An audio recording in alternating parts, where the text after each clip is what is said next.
lounging, son.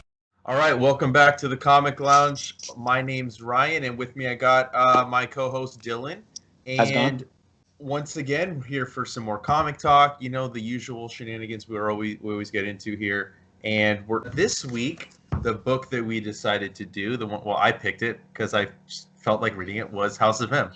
Okay, I haven't read House of M since I think when the trade first released back in the pre-2010s. Same. It's been a while. Same. It's been that's why I wanted to time. read it. It was everybody's theories of it tying into WandaVision, which I know we're waiting till after episode 5 drops to do a mid-season. Oh, recap. I thought we were gonna do it today. I thought we were gonna spoiler city today. It's only gonna be 8 episodes, right? Or is it 5 episodes? Or is it 10 episodes? 9 episodes. It's 9, but I figured we would do 5 since they did 2 in the first week, so every a 4 week. Every 4, yeah. Okay, but let me. I'm just gonna say one thing. All right, go ahead. My dog, Jimmy fucking Woo. Yeah. I'm super here for it, and I hope that Jimmy Woo is in the Shang-Chi movie heavily, and I hope that somehow, some way, because of the Shang-Chi movie, we get some iteration of the Agents of Atlas. They need to do it. I want Gorilla Man. I want to see Gorilla Man on the big screen. Or the little screen. I don't care. I want to see. I love Jimmy Woo. He's so fucking funny, dude. Jimmy Woo is great. I love how he did the Ant-Man magic trick. Yeah. I know, dude. He's so funny. Just because he at times he's very awkward too. You know, where he starts saying something and he's like, He's not the cool Jimmy Woo yet. Yeah. You know, because in the comics, Jimmy Woo is super cool. Yeah, but I like this Jimmy Woo, so I'm in. So do I. Yeah. And what I love the most too, it's he's trying so hard to be a good field agent, but it just comes out so bad. Yeah, he really is. Sometimes he does. Randall Park is phenomenal. I mean, I've loved Randall Park's work since he was in Fresh Off the Boat and in The Interview with Seth Rogen and. Oh yeah, he was in the interview. I forgot about that. He was Kim Jong-un. That's right. I forgot, dude. Yeah. Oh my god, dude. That movie's too much. It's hilarious, but it's way too much. Yeah. But yeah, so we'll get into it. I wanted to wait till we do episode 5 because I feel like we should do a good chunk of time to it. Yeah. So we'll do it next week if you're down. And we do that. But House of M, I wanted to read because all that talk of people assuming they know where WandaVision is going and what it's going to lead to. Not necessarily do I believe it, but all the talk of House of M, I was like, man, I haven't read that in a really long time. And I remember really loving it the first time I read it. And if you see my Goodreads, you saw that I read Vision Quest. So I'm wanting to read some of this. I bought the single issues off of eBay from different buyers. So I waited till I had them all to read them. And then I got a couple of you got the individual issues for House of M? No, for Vision Quest. But anyways, but House of M.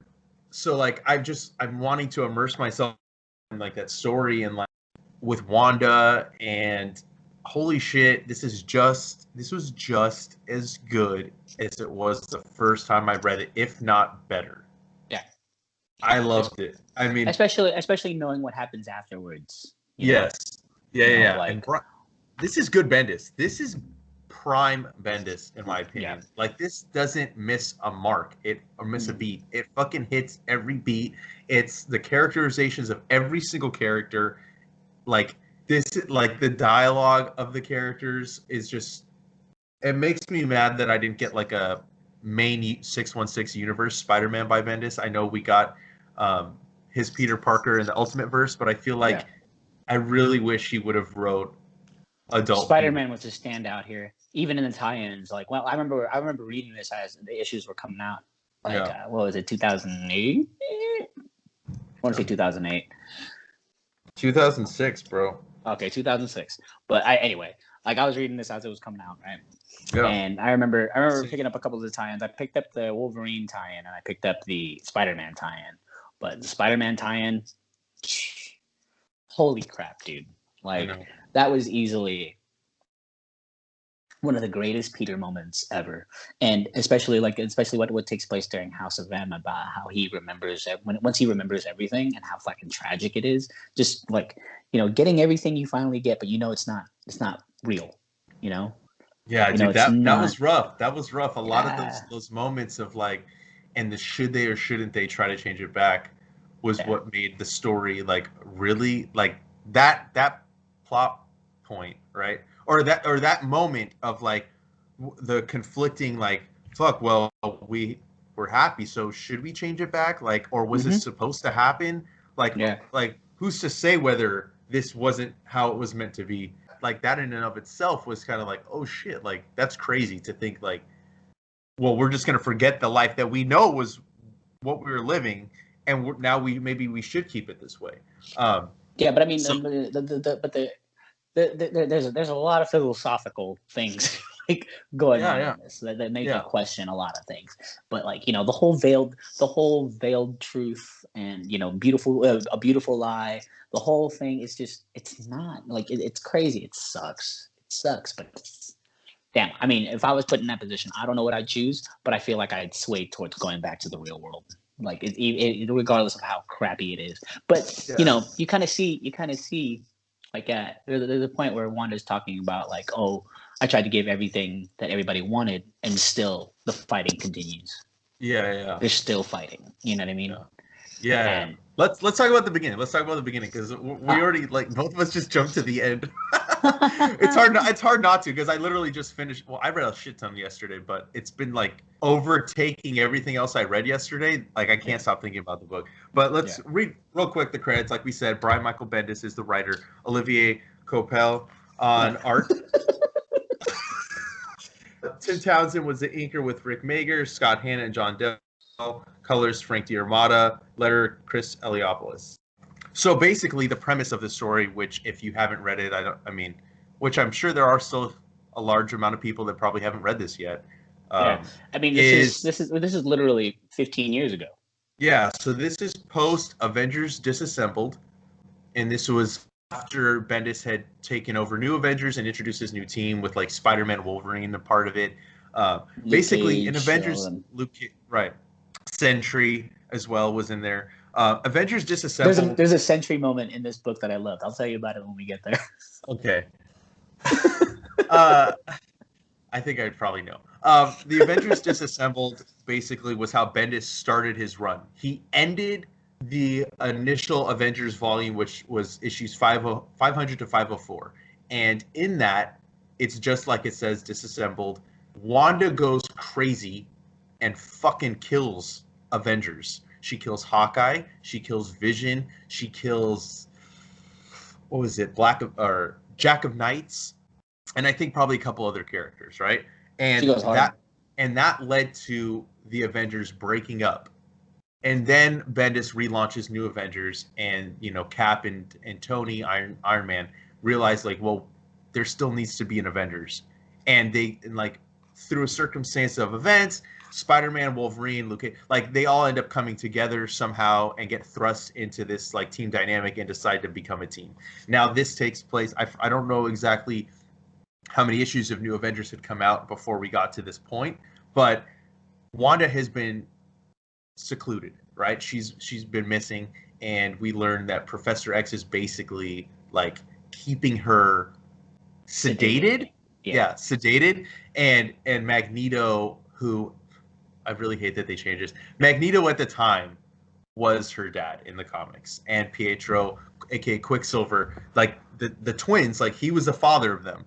Now Marvel has retconned that and made it so that he's not the dad, and I mean they even refer to Wanda as the Great Pretender in the X books right now. You know what I mean? Yeah. Like I don't like that they changed that. I liked him being the dad. Whatever. That's neither here nor there. But Magneto is basically. I think it brought a really good dynamic to Magnus's like whole character, and it kind of sucks that they retconned it. Like, I mean, Polaris is cool, but it's not Wanda. You know what I mean?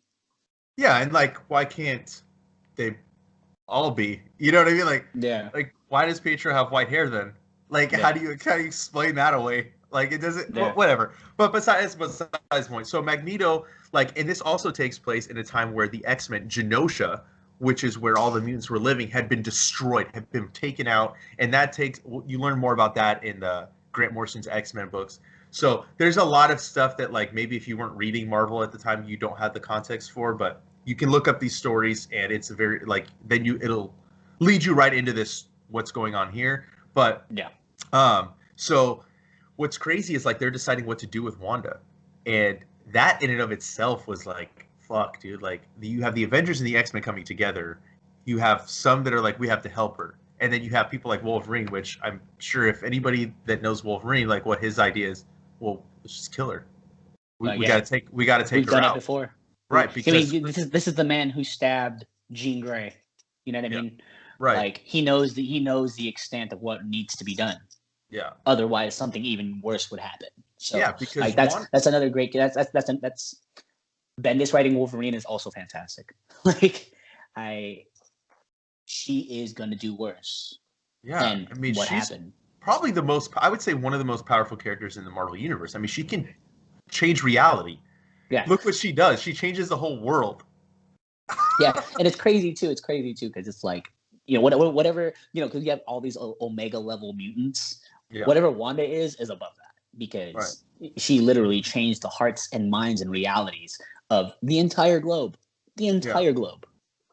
Yeah, I mean, and right off the bat, before we get further into it, I don't want to say how we find out who was the mastermind behind changing the world. We shouldn't divulge that. I know this story's been out for 15 years, but I know that there's a large group of people that have not read it, and I don't want to say who it is. But the way this world comes about, right, is that, like, all of a sudden, in the blink of an eye, like, as in the Avengers that go, the world is different, and we wake up in this new reality.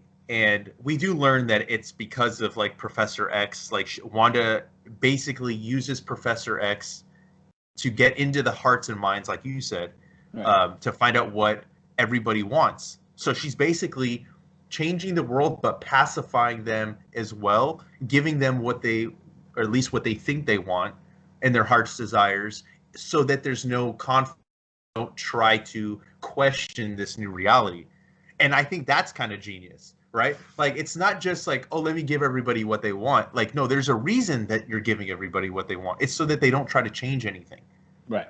Right. And, like, so, like, they're going after Magneto because they're like, fucking Magneto's now, like, a ruler, right? King, and, like, superior. Yeah. So, like, now the mutants are the dominant species on the planet. The humans are the minority. Seeing all the different Marvel characters, like Luke Cage is like this.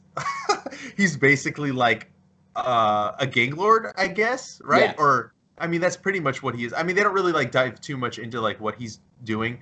Hawkeye's back. Hawkeye's alive, which I like this design for his costume, by the way. Yeah. I wish that they would have kept that. It was way better than the costume that he died with, I guess you could say, in Avengers Disassembled. But, and then, like, Scott and Emma, and then Wolverine's whole story. Like, now he's like, I mean, once again, great Wolverine writing, because this is actually the start of when Wolverine remembers everything. Yeah, this shifted the whole Wolverine thing around after this, because I mean, me personally, I love the mystique of Wolverine and who he was and how he didn't know. I mean, granted, prior to this, we got the origin story, the Joe Quesada, and you know what I mean? But we got that. But he didn't know that, right? There was still a mystery. And the beautiful thing about the mystery is there's gaps, and you can fill those gaps with pretty much any story you want. And that's, like, one of the beautiful things about Wolverine. Now, it doesn't take away from the gaps, but it just kind of takes away for, this is something Wolverine doesn't even know, that only the readers have, like, a privilege of information, right? Mm-hmm. And then after this, a lot of things change for Wolverine after this, like, especially going forward, like, with the origin story and how he, you know, and how he is towards other characters like Sabretooth. And it's crazy. Like, so, you know, that in itself, Bendis changed the game for one of the Marvel's greatest characters. I think Wolverine's the most changed from this. Well, there's also Magneto. Peter. at and the Peter. end. Peter emotionally. Yeah. Wolverine, like, that is a drastic change that we see at the end. Like, that one page, like, that's a powerful image. It's a powerful image. And the fact that who he professes it to, the first person he says it to, is freaking Kurt, right? Yeah. It's like, I remember everything, and like that's like a moment of clarity. Like he's speaking to the person he confesses his sins to, which is Kurt, who's always been Kurt, right? Mm-hmm. And he's like, I remember everything, and that, I don't know. That's just like one of a really powerful panels. A lot of characters come out of here. But mostly Wolverine, Magneto especially Magneto. So, right. This is almost like what we see in DC Elseworlds, like in a multiverse, right? We're seeing like a different thing, except this really changed reality. All the Marvel books were changed, I think, during the period of House of M for the most part. If not for the entirety of the series, they like Black Panther had like a 2-issue tie-in to where, his world was different. I mean, like what? Storm's a princess of Kenya. T'Challa is not Black Panther. He's just the king of Wakanda. And then Like a union of Wakanda, right? Right. Doctor Doom is not scarred at all. Like we see, it's not just the heroes that he looks like changed. Thrawn. They give him blue skin and red eyes. He looks like Thrawn. He does look like Thrawn. Yeah, you're right. Captain America, dude. That was a moment I wanted to talk about. So like, basically, we see like when we get to this new reality, we touch base with pretty much almost all of the main Avengers, right? But Cap, he's old. He never got frozen in ice, and it's just like such a small moment. But like how that ties in again at the end, because Wolverine is the first one to remember the reality, and then he goes to all the Avengers and he's telling everybody he goes to Luke Cage. And then we meet Layla, who becomes a main character in I think it's the X Factor run by Peter David, and she helps unlock everybody's memories with the help of Emma, which is pretty crazy. And that's those scenes of like each person get Emma pissed, she wants to kill Magneto. Wolverine's like, yeah, if you can get to him first, you know what I mean? Like, so he's just as angry. Same thing with Peter. Peter too. Peter says the same thing. I know. I don't think I've ever seen Peter that angry. Like, I mean, I don't blame him. Driving Wanda gives him back two of his main driving forces. Yeah. So what is that? What does that do to you? And then he has to decide, and to have memories piled on top of memories, bro. Like, to know that, to have the knowledge of life with them and life without them, and knowing that life with them isn't real. But technically it is. Yeah. Right? Like technically in this new reality, it is real. And if you don't do anything, it will continue to be reality, because that is what she's doing. Like she messes with reality. And but like I was saying, like that Cap scene, like when they're going to gather the heroes, when they go to Cap and they're like, well, we can't do anything. We really miss him, but there's nothing we can do.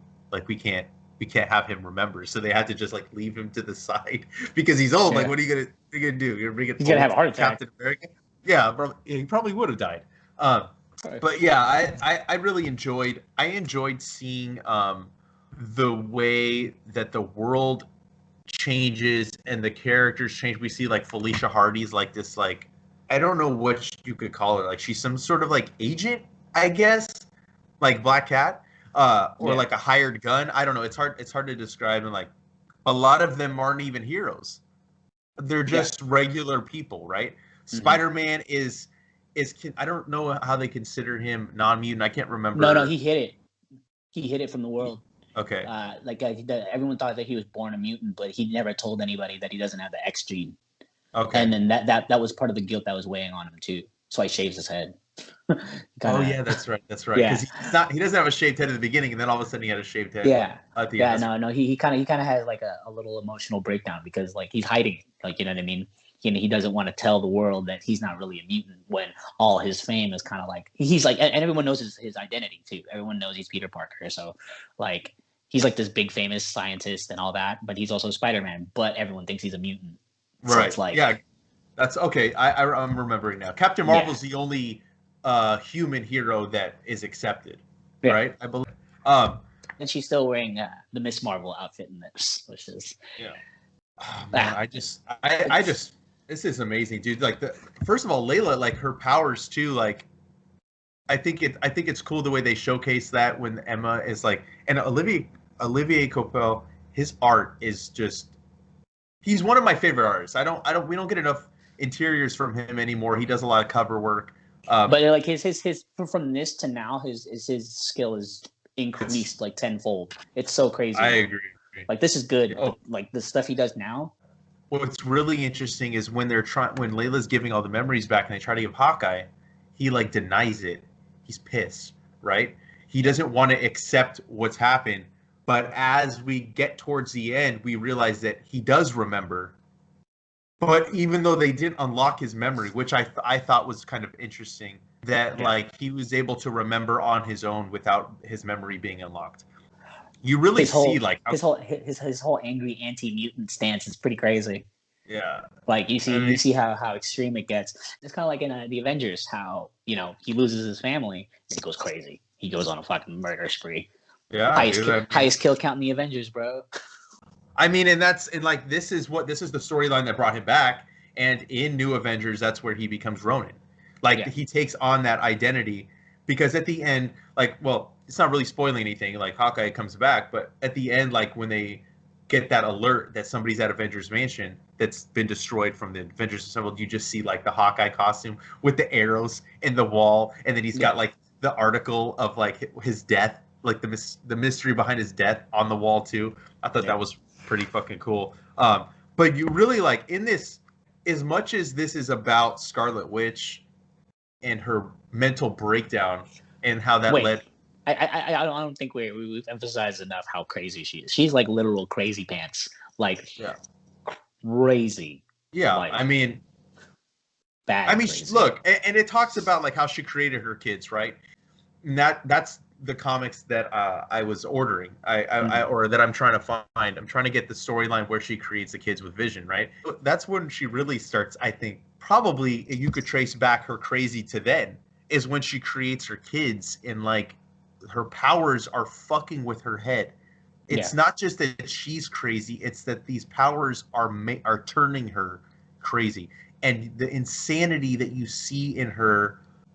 Before we get back to what becomes the regular reality, like her conversation with Doctor Strange. Yeah, like, that conversation was heavy. Yeah, dude. I mean, and then when we learn who it was that manipulated her into creating this reality, it makes sense. It makes complete sense if you read the book. Fuck it, spoiler alert. If you haven't read it, turn this off. Stop listening. Pietro manipulating her like the whole time we think it's Magneto. And it makes sense that it would be Magneto. Look at how powerful Magneto has become. He's the king. Right? And that kind of touches back on what you said earlier when you were talking about how like when she says like I gave everybody everything they wanted and still there's conflict. Like, that's exactly how people are. Like, you can have everything that you want, and still you'll find conflict. And it's like it's just true in all of us. Like, no matter what you get, you think that this will make you happy. There will always be something that will cause conflict. It's never enough.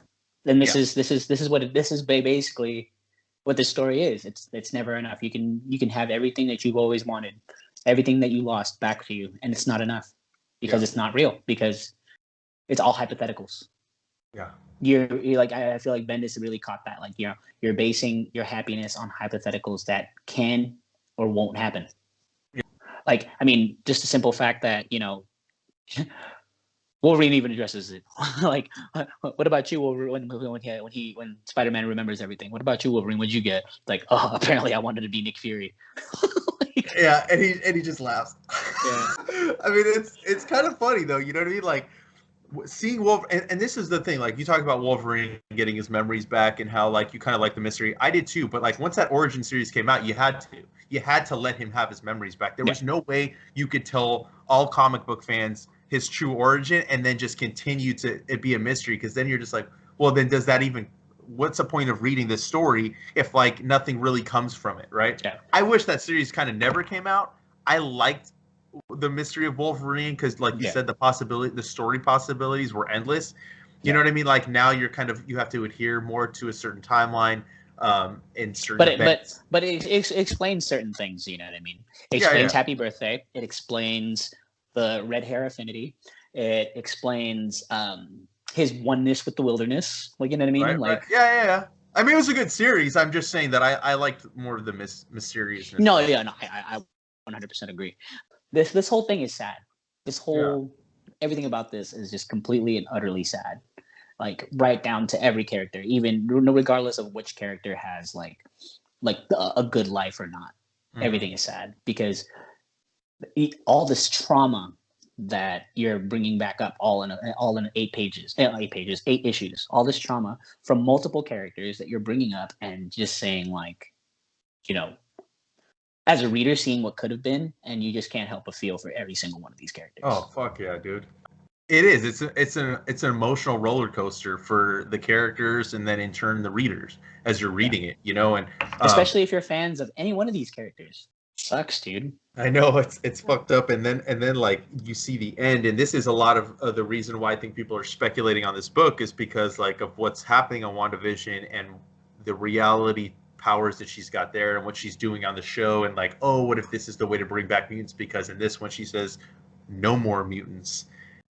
If that's a way to bring the mutants into the Marvel universe, that would be cool. I don't think that's what we'll see. It doesn't really make sense because then like I guess they could, but I feel like it's the multiverse aspect we'll see. But like her saying no more mutants and the ramifications that had on the Marvel universe going forward for years, dude. I mean, we talked about Magneto, and he loses his powers.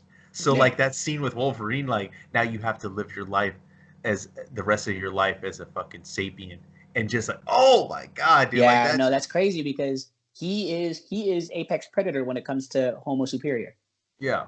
you know? And he's always bragged about, one of my favorite lines ever from Magneto was actually from an X-Men movie. And he's like, "You're a god amongst insects. Don't you ever let anyone tell you any different." But now he's one of the insects.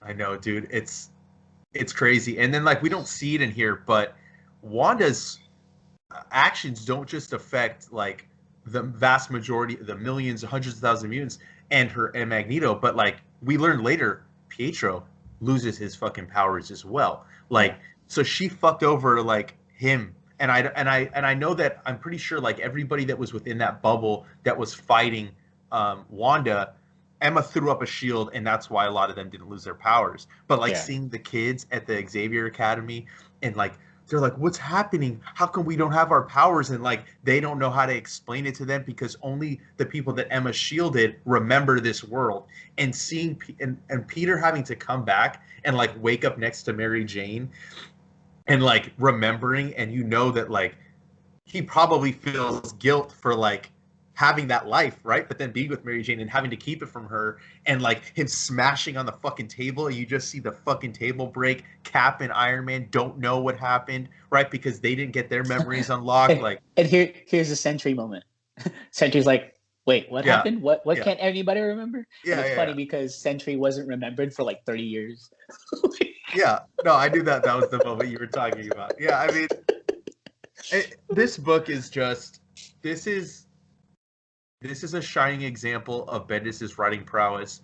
Stuff like this, or this era of his writing, when they're like, when people bash him, like I still am a fan of Bendis. I won't say I'm not a fan of his work. I like this era the best. Yeah. That's what I'll say. Well, one of the standouts for me in this, as far as the writing goes, is the conversation between Doctor Strange and Wanda, and I feel like that is going to be the driving fuel for Doctor Strange and the Multiverse of Madness. Like, I I think, didn't even think about that. yeah, That makes sense. because Wanda's going to be in that, Right. right? So however WandaVision ends, it has to be a segue into that, right?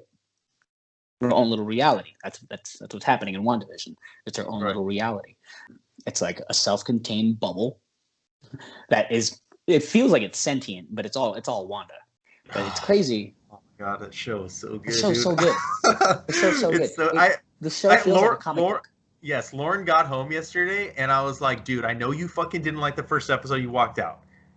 Now that the 4 episodes are out, you need to watch it because it's amazing, and I think that you will want to watch it continuing once you get. But you have to watch the first couple episodes. You can't just skip ahead. But I was like, dude, it feels like a comic book for sure. Yeah, there's splash pages everywhere, and Yeah. I feel like the cinematography caught that. Shout out Monica Rambeau. Oh, I know, But, dude. I can't wait to see more of her too. Yeah. I like how she heard Carol's voice too. Like when she was hearing all sorts of different voices, she heard Carol's voice. Oh, she did? I didn't even realize that. Yeah, she heard Carol's voice. Yep. But anyway, the conversation between Doctor Strange and Wanda, I feel like that is gonna be something very important. Like, because you know what WandaVision is, right? It's just an amalgam of different Scarlet Witch stories. Well, it's an amalgam, and I feel like this is going to be something that's going to play into the MCU really heavy going forward.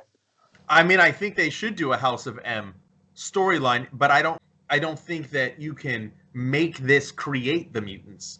No. Like, because I feel like it wouldn't have the same power that this story had without having the mutants already existing. Like, I think this should be like an event that takes place like maybe. Yeah, like the X-Men have to be around for a little while so that you become attached, so that you can understand like Magneto's mindset, even though like most people probably do because they saw the X-Men movies. But like if you're introducing them in here and you're changing the actors and it's going to be a different take, then that needs to take place before. I don't think she can be like all mutants. Like why? Why is she saying mutants? Why is she bringing mutants? Like where did that come from? Unless they in the multiverse, right? Like. Well, no, I mean, unless in the multiverse that she realizes, like, that she was a mutant, but then, like, you know what I mean? Like, it just doesn't add up. I have a theory about that. Tell me. I think a lot of her anguish in this comes from Thanos, right? And how they couldn't stop Thanos the first time, and that's what caused Vision to die. And you know, inadvertently, Thanos was responsible for Ultron, right? Inadvertently. Yeah. Second and fourth handedly. And I feel like what she could do in her whole little multiverse thing or whatever she's planning to do, she can be like, if everybody had powers or if a lot of people had more powers, not just the Avengers, this wouldn't have happened. We would have had more. You know what I mean? That's brilliant, Dylan. If they don't do that, they're stupid. Just give me a job, idea. Feige. That's a good that's really dope. I mean, that's a easy segue into bringing them. I do hope that because like I've heard that okay, this is a rumor that I heard. Evan Peters, who played Quicksilver in the X-Men movies, I heard he's going to be on WandaVision. That wouldn't surprise me at all. If that's the case, and then you have the multiverse, is there a world in which Scarlet Witch was a mutant, right? Yeah. And does that become her new reality? You know what I mean? Like, there's a lot of stuff. Like, I've been thinking about it too.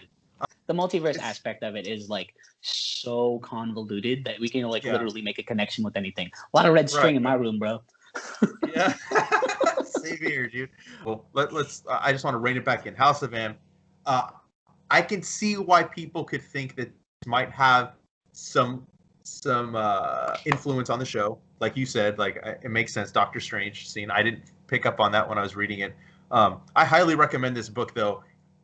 If you're not, this doesn't need to be a reason that you pick it up. It's because of WandaVision. You should pick it up because if you're a Marvel fan, this is an awesome fucking story and one of the best event books that I've ever read. This is probably my favorite Bendis event book, even though I really like Secret Invasion that he did. Yeah. But yeah. I like this more. I like this a lot more, and I think that I can't recommend this book enough. This is Bendis in his prime, in my opinion, and he was firing on all cylinders. His Avengers was awesome at the time. His Ultimate Spider-Man that was coming out was awesome. I think he was still writing Daredevil. Maybe he was already off Daredevil. I don't really remember. I think he was finishing off. Yeah, so like he was shepherding a lot of what was going on at Marvel at the time, and this is such a great book, and I highly recommend it. Also, read the tie-ins too. Some of the tie-ins are really interesting, like the whole Hulk in Australia thing. That was cool. Yeah. Like I I said, think I have those issues actually. Yeah. Also, like I said, the Spider-Man tie-in was wow. Like, you Yeah, a want to talk lot of the about good tie-ins were Spider-Man? solid. I Yeah, you agree. want to talk about good Spider-Man? That's good Spider-Man. Yeah. That's great Spider-Man. Well, like Ryan said, you shouldn't read this because of WandaVision. You should read this because this is a very big moment in the history of Marvel. Because even to this day, they always talk about M Day. And what is M Day? The House of M. Yep. Like especially with the X-Men stuff. Especially they bring it a lot in the X-Men stuff because the whole rebirth thing and bringing mutants up to the best of their potential, like that, like they talk about how M Day was a complete tragedy. Or have or like certain mutants have had to die to be brought back so that they can get their powers again. Yeah. It's crazy. Like this is very pivotal. This is like this is a pivotal moment, not even just for X-Men, but for the Avengers, the street level guys. Yeah, this is something that's like the ramifications are still felt today in today's comics, and you definitely got to pick it up just to understand. If not to friggin' understand Wanda, but also just understand like what is going on, how everything we have now came to be in a sense. Oh yeah, dude. This is still, like you said, it's still having effects on the Marvel U to this day. One of the best event books Marvel's ever done, hands down. Mm-hmm.